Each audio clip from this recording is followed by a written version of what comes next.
And I am back. I'm not dead. I have not died.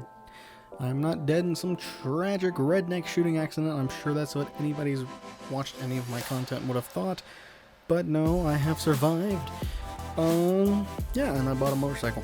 So, if you're wondering where the firearms content has gone, basically the economy is complete trash, and basically I moved out of my parents' house and now I don't have any money. So yeah, maybe had a horrible timing on that, maybe. But I did kind of set up for all that before I knew Biden was going to get into office, and well, you know, no, I didn't. He was already in office. How stupid am I? Should have known. Anyway, economy's shit, and I don't have a whole lot of expendable money at this point to be spending on, you know, ammunition and whatnot, which I don't think it's ever going to go back to pre-COVID prices. Pre-COVID prices were amazing. I'm not gonna lie, it was great. But I don't see us getting back to that anytime soon, and yeah, guns are expensive. Wound up actually buying a motorcycle purely for the gas prices. It cost me $75 to fill up my car the last time I filled it up.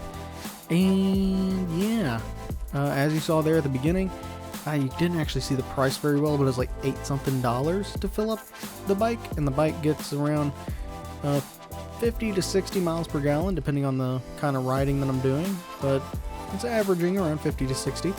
So going to work and home, if that's all I'm doing, which clearly it isn't, doesn't cost me a whole lot in gas.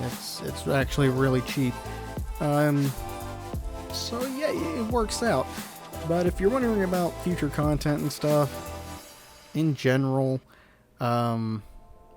it's going to be mostly like motor vlogging, and hopefully we'll just do a combination of things. I'm going to do all sorts of different stuff, from cooking videos to, you know, moto vlogging to riding my four-wheeler and stuff like that.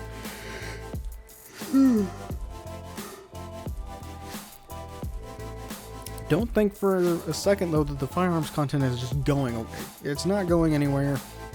It's just not going to be as much, because somehow, buying a motorcycle and paying the gas for, you know, premium gas for the motorcycle is still cheaper than making gun videos. Because to make any good gun video, in my opinion, you can't just go out and shoot 100 rounds and be like, yeah, this product's amazing, or yeah, this drill's really cool, or anything like that. You have to actually get into it and use a lot of rounds. You gotta, if you're doing a product test, which I wish I could do a whole lot of product testing, but that takes a lot of ammunition. I'd say a minimum of 2,000 to 5,000 rounds of any given product, depending on the type of firearm you're putting it on.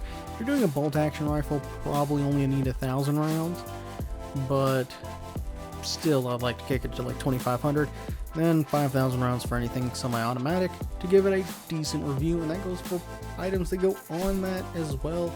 For if you're doing like a flashlight or anything, handguard, grips, anything, you need that many rounds on it. That way you can throw through different types of torture tests, different types of everything. And I don't have that kind of money. I just don't have it. I used to have it. I don't know where it went, but I had it. But yeah.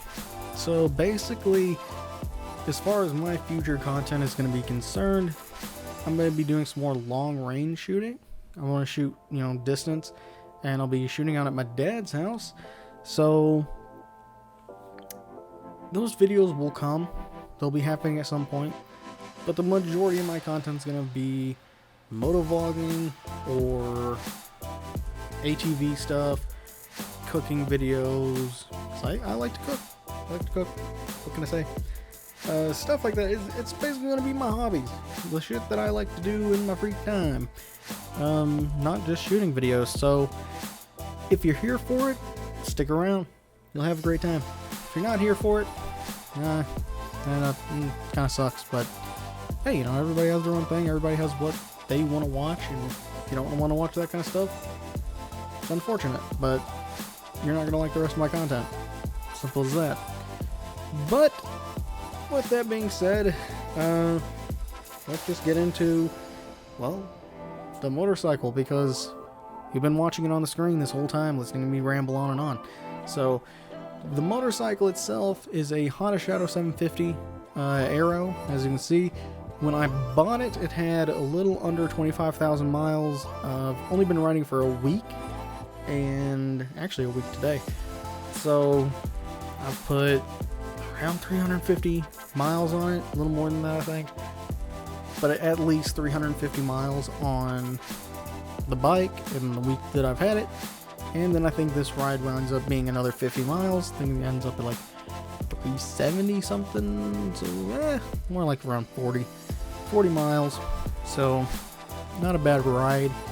The first ride I took was around 40 something miles, 30 something, 40 something miles with my dad and my stepmom. And then the bulk of the mileage was actually last weekend on Sunday, I believe. We went out for a pretty long ride. The ride wound up being 118 miles from the gas station that you saw before. We met up there, topped off everybody's tanks, and then me, my dad, my stepmom, and my dad's friend all went on a ride. I can't remember where it was to, but there's a whole bunch of big steel mills and things like that, and giant power plant. It's freaking awesome seeing all that shit. I work in factory, and I've worked in factories for the past 5 years, but I still find massive fucking factories amazing in every way. So yeah, I like that ride. A lot of very good scenic views, a lot of what you're actually seeing right now on the screen. This kind of view was pretty much the whole way through, and there was some really interesting roads. Not the best for a new rider, I'm not gonna lie. I struggled a little bit, but I didn't drop the bike, so I haven't dropped the bike yet, by the way. I guess technically I did drop it once. I was doing DoorDash, and I was just getting off and on the bike so much that I forgot to put the kickstand down and dropped it in a parking lot, and just picked it right back up. It didn't do any damage to the bike, so it was what it was. It was just down for maybe 2 seconds. Long enough for me to realize, oh crap, lean it back up. But yeah, I went on that big long ride, stopped, got something to eat. Something I realized on that ride and this ride is my booty hurt. My booty hurt big time. After about 40 miles, I'd say about after 35 miles, the boot takes start to hurt. I'm gonna need to get a new seat for this thing, so that'll be content to look forward to. You know, new seat on the motorcycle. Still getting used to shifting and stuff like that. With situations like what you just saw, slowing down pretty quick. Haven't had too many problems with stuff like that. But, you know, new rider. Not seeing all the situations and all the shifty things people be doing. But, yeah, I just need to get used to my gears and things like that. And yeah, there'll be more videos to come, guys. This isn't going to be the only one. Going to be plenty of motovlog content, so I'll see you guys then, and yeah, peace out. See you next time.